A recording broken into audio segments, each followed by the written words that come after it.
When he had gathered himself enough to face the idea of other people again, he headed downstairs. He hoped to find that Sirocco had found Belvina and her retinue somewhere reasonable to sleep.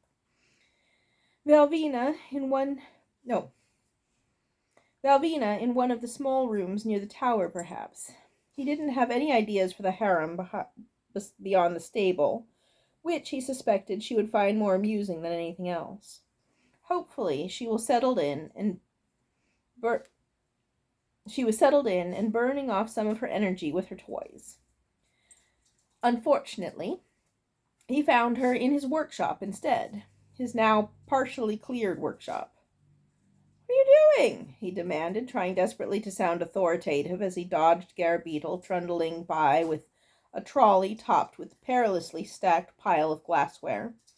He snatched an alembic off the top before it could fall. Belvina stood in the center of the bustle, her hands planted firmly on her hips, directing her boys, and half a dozen of the goblins that she'd clearly commandeered. "No, darling, don't let those two piles of paper touch each other. They get much too friendly." "I just reorganized that," he snapped, grabbing a pile from the nearest smooth-skinned beauty and wedging it against his body behind the alembic. Rage gave him boldness. "Belvina, what the hell?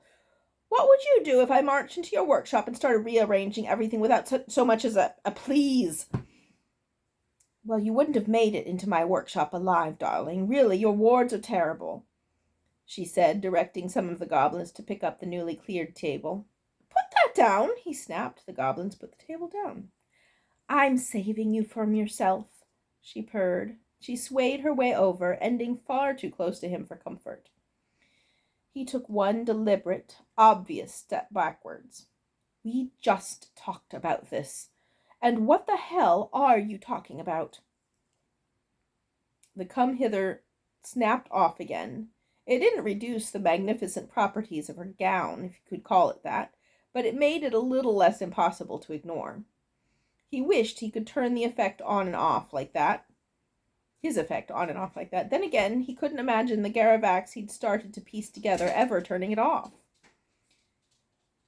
"We're going to need working space," she said. "There's no way all four of us can fit in here with this much clutter. You probably have a few more hours before the other two get here, and you've done nothing at all to ready things. You should be on your knees thanking me. At least I'm just moving it. What do you think Zarakonar would have done with all your precious research?" She left the "you idiot" part unspoken, but it was loud enough for that Gav was pretty sure the tourists down in the village could hear it. The worst of it was, she was right. He hadn't remembered that they needed working space, of course, but he just should have figured it out. Just like he should have guessed what the other wizards would bring, that the other wizards would bring their own retinues, and like he should have prepared rooms ahead of time. Behind again. He could bring up the garlic and the heroes and the festival, but he doubted she'd have much sympathy. "Fine," he said, rubbing his face with his free hand. "You're right. Thank you. You couldn't have waited for me?" She gave him an odd look. He was getting used to those. "I swear, it's like someone raises and lowers your intelligence. Are you sure you don't have multiple people in there? It happens sometimes when you steal life forces and you don't clean the energy properly." He was pretty sure that wasn't the problem, and he had no intention of discussing it with her.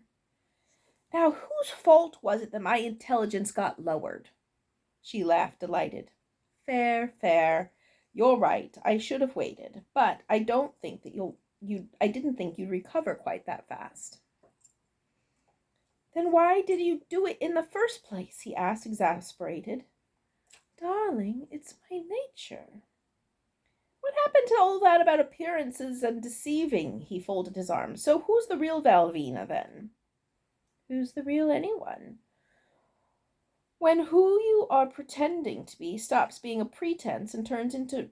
When does who you're pretending to be stop being a pretense and turn into who you really are?"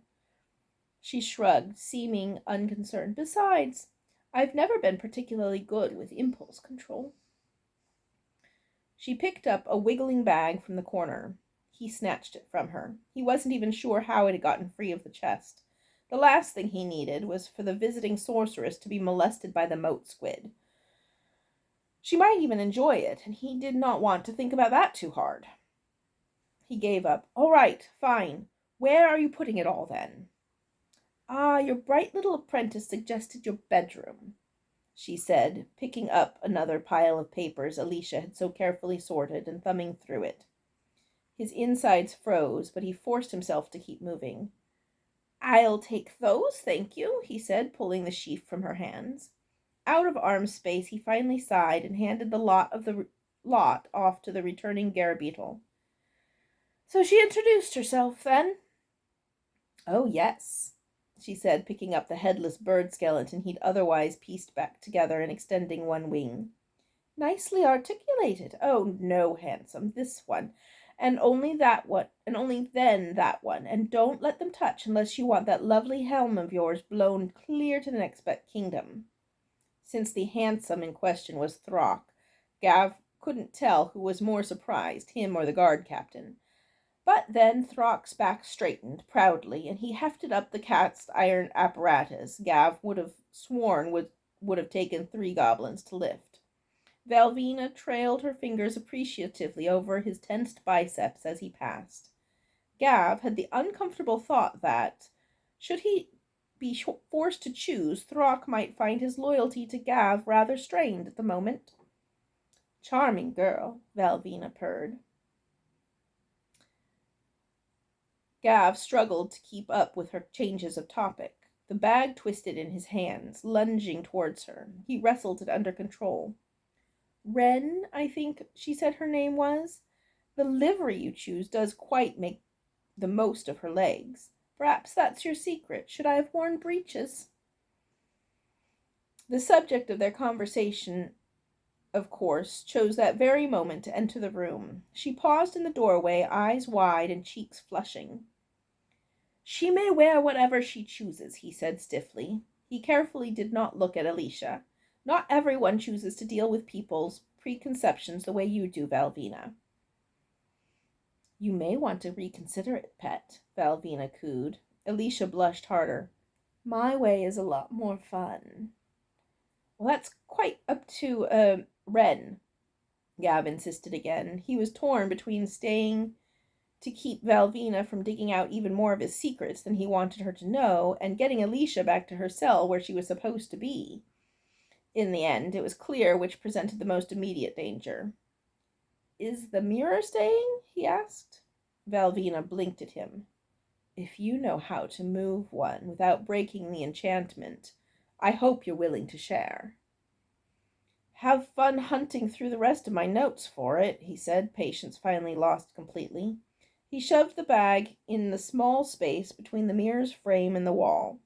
It wriggled in protest, or maybe appreciation of the coziness. If it could free itself from chests, he certainly did not want it anywhere near where he slept. He would just have to remember to move it before the ritual.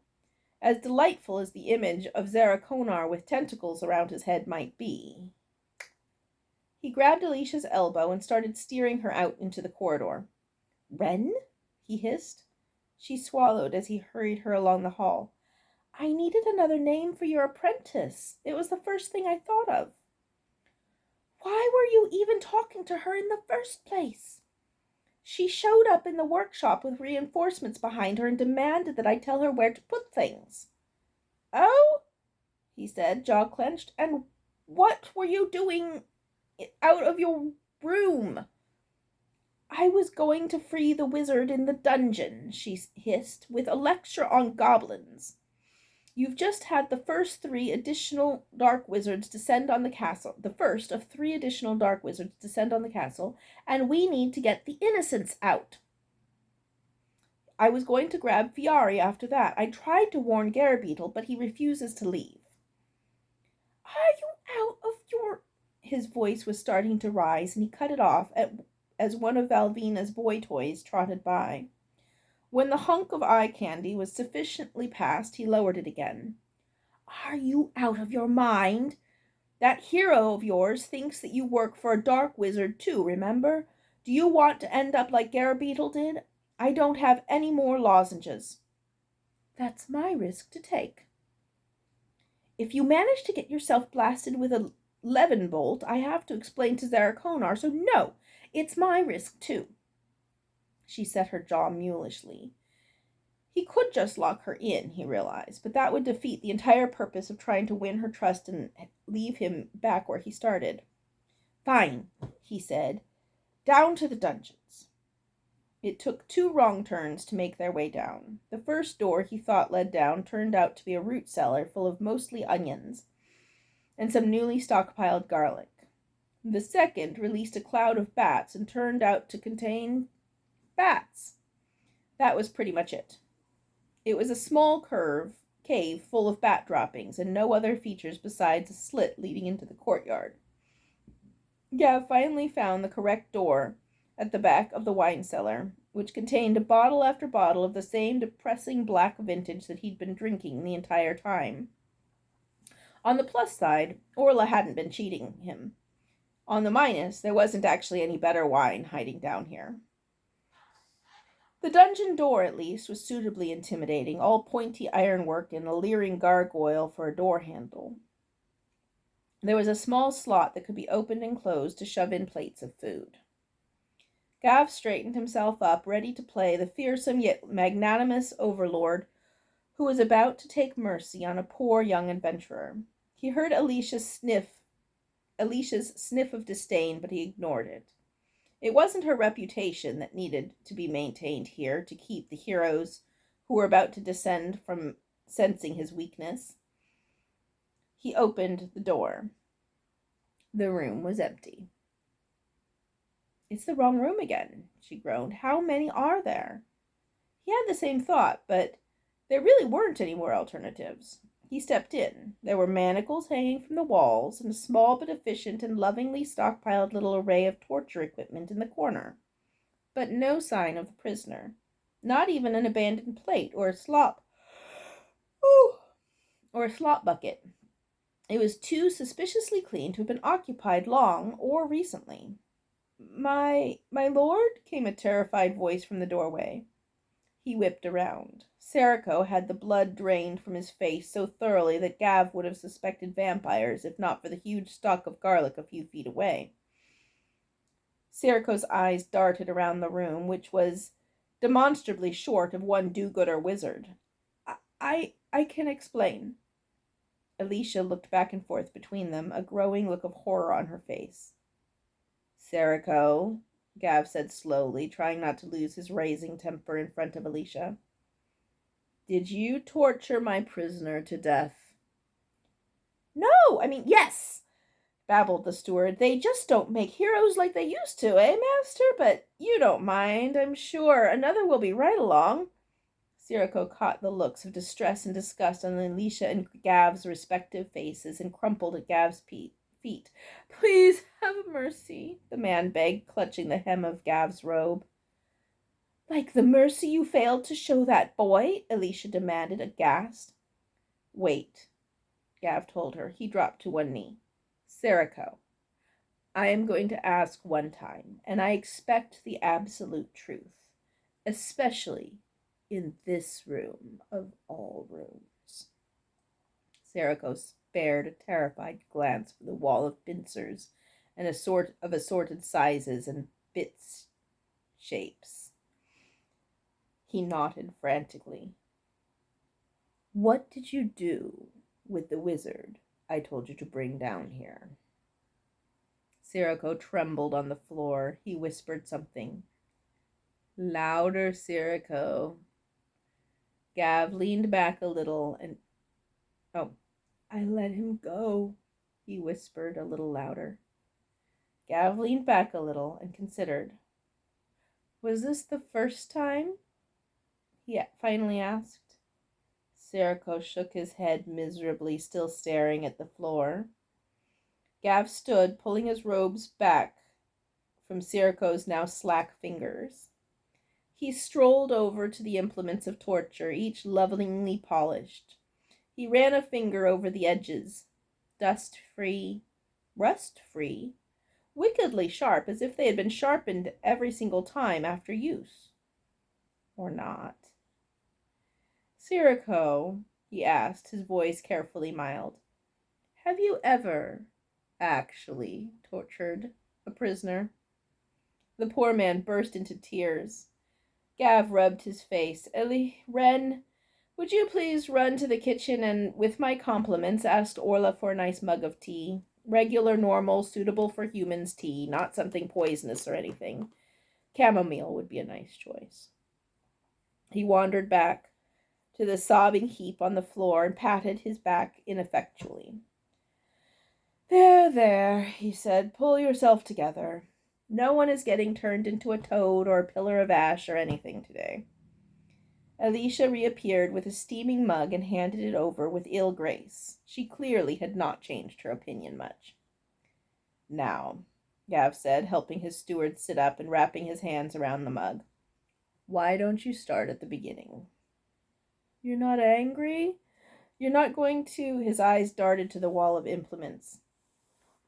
I've had something of a change of heart in the last few weeks, Gav said carefully, and I'm finding myself somewhat relieved to discover that perhaps not all my ill deeds are as terrible as I thought at the time. Sirocco stared into the mug for answers. He took a long pull, and Gav wondered if he should have asked for brandy instead. No, having an upset and drunk steward wandering around for Valvina to take advantage of would have been even worse than an upset and weepy one. Oof. I really did go to the Bardic College, he said finally. I was one of the most promising young players of my generation, they said. Not quite promising enough, though. There was one other. Simon. Gav groaned.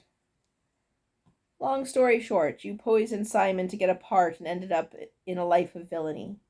What? No. Simon and I were inseparable, Sirocco said, shocked. I'd never have done anything to harm him. I mean, look at me. No one's ever going to buy me as a dashing hero. Simon was all gold hair and cleft chin. He took all the hero roles. No, I wanted to be the greatest villain actor of all time. All right, now I'm lost, Gav confessed. I needed to really get inside the role. Sirocco shook the mug at him, slopping his cooling tea. I needed to understand how you people think. So I went looking for the perfect Dreadlord, someone evil and slimy, but, well, not so evil and slimy that they would kill me when I showed up on their doorstep looking for a job. And I stumbled into this place, and that would be 3 Dreadlords before your lordship. I hired on as a valet. I meant it to just be long enough to really get the gestures down, but the withered one turned out to be not to be fond of staff leaving, so I just stayed in character. And I was so good at it, every day acting literally for my life. It was the greatest acting of my career. I had to inhabit the role like nothing else I'd ever done, and so I rose up the ranks, acting all the while. But the withered one was displaced by Niag the half-eyed, Alicia objected. Couldn't you leave then?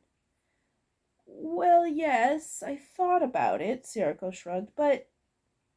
There was a girl. Her mouth quirked. No, there was no girl, he said primly. Gav thought about Simon. There was a boy, he guessed. Sirocco deflated a little. Yes, down in the village. So you've been hanging on, Gav said, but you're not actually evil, you just play it. So you try to rescue people? When I can, Sirocco admitted, shrinking a little. He clearly didn't trust Gav's stated mercy. Like who? Gav said. Well, Sirocco said with obvious reluctance. There was the valet, for example. The one You were, rather drunk, Sirocco said, looking everywhere but at Gav. My lord, and you set fire to the dressmaker's dummy that he was pinning your robes on. And you helped the poor lad escape when you cleaned up the mess. Quite right, Sirocco said, looking relieved that Gav was taking this so well. Gav closed his eyes. Was there any chance? A while back, there was a young lady, one I favored. Sirocco's eyes grew larger. He looked around for an escape. You know what happened? Gav said, trying not to sound too pathetically hopeful. Alicia's eyes narrowed.